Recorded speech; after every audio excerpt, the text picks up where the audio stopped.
I'm going to tell you a story. First thing I have to understand is time does not work the way you think it does. You can call me Oracle because I'm the one who's talking to you. Welcome to the call. Alright.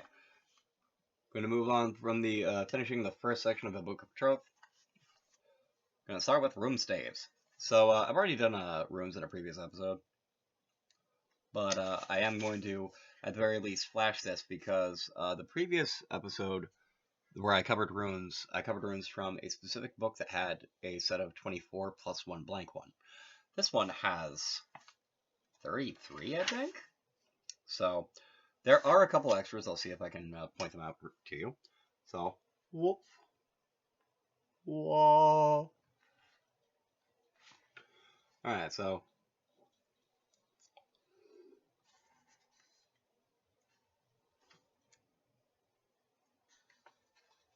This one down here. It's a CH1. New to me. They have an alternate meaning for the G rune, which means gallows. I'm not a big fan of, but what else? This right above my little finger. That's a variation of the breakthrough one, but it's double-sided for the whole year. It's interesting.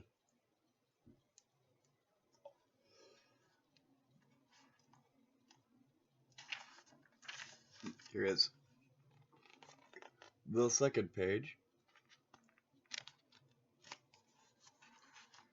Alright, so.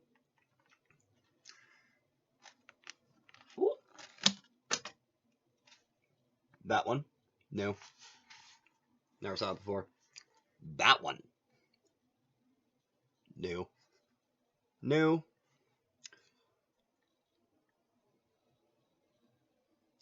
New. Basically, like, all of these ones. All the ones at the bottom there, never saw those ones before. This cover is not divining with runes, but using them as basically engraved, like a leak mantra, like an engraved spell.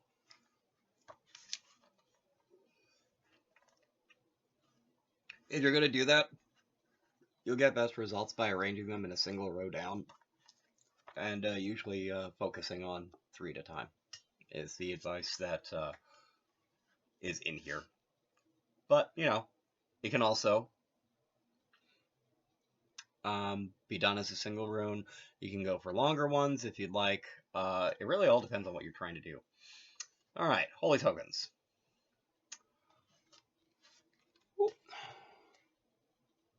There is the Valknuther, the Knot of the Slain. One of my exes used to call it Triskele. You probably saw it at least once in if you ever watched Teen Wolf. So we got the Hammer of Thor. We got down there. Oh, there's the Troth rune, which is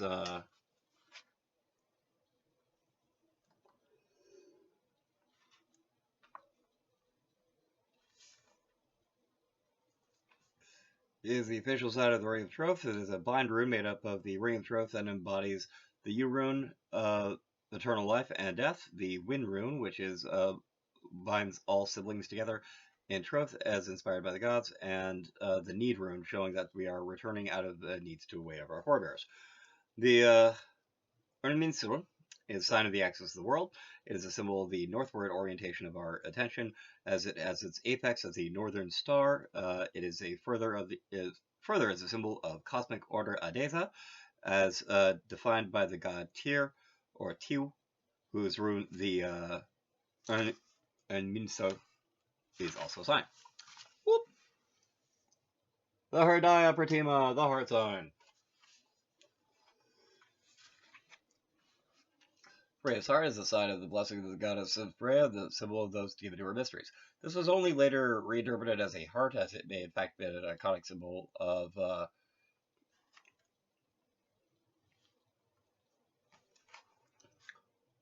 that's actually a very common theory, that's where that symbol comes from. because an actual heart, and people have known this for like forever, does not look like that.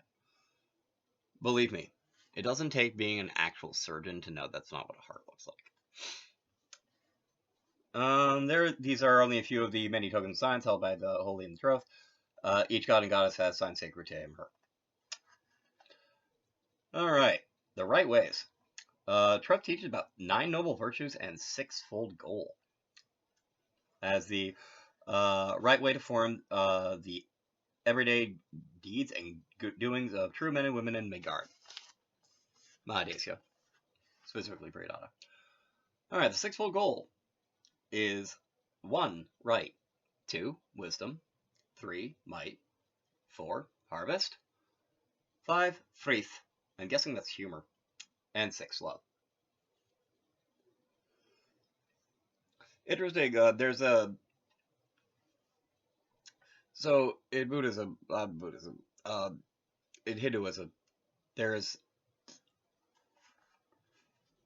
4 things that are considered basically the goals of life, which are Artha, Dharma, Urtha, and Kama. So Dharma is following basically like religious duty. Dharma it means a lot of things. It means duty, law, cosmic order, that sort of thing. But in this context, is what a jiva or a human aspires to. It's like trying to live like in line with the gods, more or less. Urta is righteousness, Kama is love, and Artha is essentially comfortable living.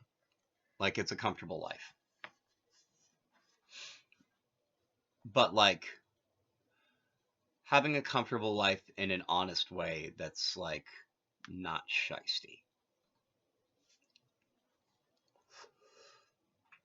Right is ruled over by Tyr. It is the justice of law shaped by the lore of our folk, admitted out with good judgment, and true by those who can see the truth.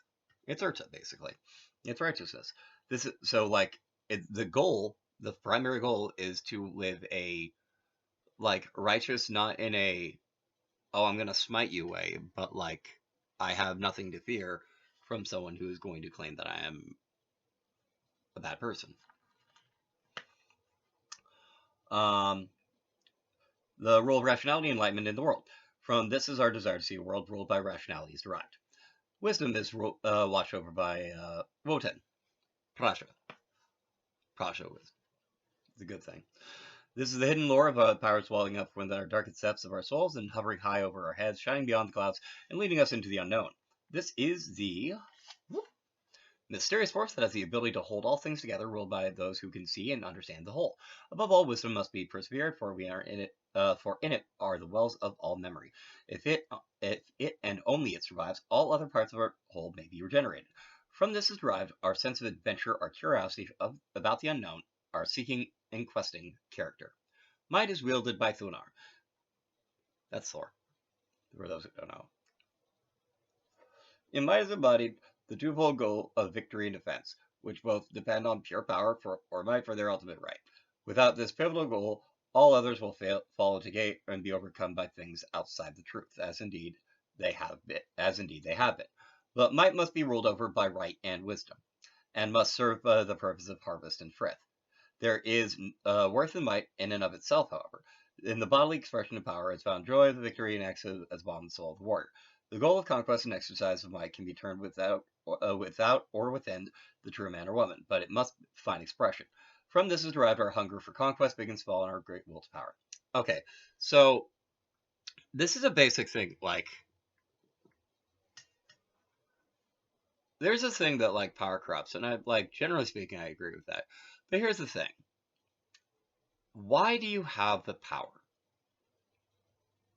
Do you have the power of, say, hiring people and thus firing people? So, like, do you have it because someone was desperate and hired you on the spot as a manager and you have no experience? Well, then that is a might that you shouldn't have. And, you know, If it corrupts you, that really depends on the person who gets the job. If they're already corrupt, then they're probably just going to use that job in a corrupt way just because they already were that way, not because of anything else. But if they're not, then they're not going to do that. Then you get a longer timetable, and then you get more questions. It's like, after they know what they're doing, are they behaving responsibly, etc., etc. But, like, that's a whole other situation. Harvest is holy to the Waynes. This is a repeating of things of good cycle of nature, which ensures that the folk continues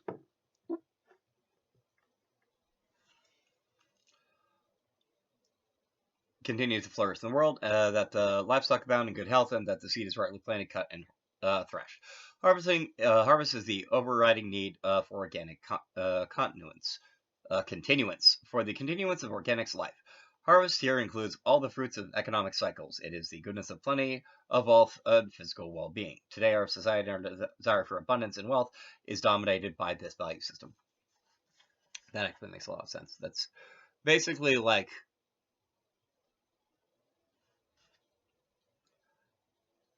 that's like, has a lot to do with the way capitalism has been abused. Because, like, honestly, like, it's my opinion, but I think, like, capitalism by itself isn't actually a problem. It's when the people who are pushing the system have more than enough money, and they're just, like, pushing and pushing and pushing, like whipping capitalism like a dog and going, make me more. I need another mega yacht with a tiny yacht inside it. And capitalism is looking at all the people who are being threshed below it and goes, I don't have a choice, so let's get this going. That's how I kind of envision it. Frith is ruled by Frey and Freya. Frith is our own word for peace. Frith is a true state of peace wherein all parts of the sixfold goal are successfully pursued and attained by a society. In Frith, so like eudaimonia. It's an idea of, like, from ancient Greece of, like, everybody living in a society to their highest good. In Frith is true freedom, for Frith is the essence of freedom, the state in which self-directed, self-willed growth and development can take place. Frith usually implies an absence of war, but not struggle or conflict, which must always be present on some level when true growth is taking place. There's this meme I saw on Facebook that has some truth to it, I think. Like, maybe only a grain of truth, maybe only like a bija or a seed of it, but, like, it's there. And it's, hard times make strong people. Strong people make good times. And then good times make mediocre people. And mediocre people make bad times. I'm simplifying it. I'm, like, paraphrasing, but that's the general gist of it. And there's actually some history to bear that out, even if it isn't a microcosm in the history of theater, which is back in the day. This is something I learned back from when I was in college at Tulane. Not one, but Tulane. Is that in the history of theater, which is long, there's a good example of this in a microcosm sort of sense, with comparing the theater of Greece to the theater of Rome. Now, the theater of Greece, nothing is known about its actors. Nothing. Because it wasn't, it's the style of it did not lend itself to like actor stardom. It just didn't. However, that said, writers, very well known. Even today, Greek writers are very well known. You know who aren't known today? Roman writers. Because apparently the writing for theater in then was trash. It just was. But they had famous actors who could take these, like, trash scripts and still make everyone laugh. Which is talent, in my opinion. So,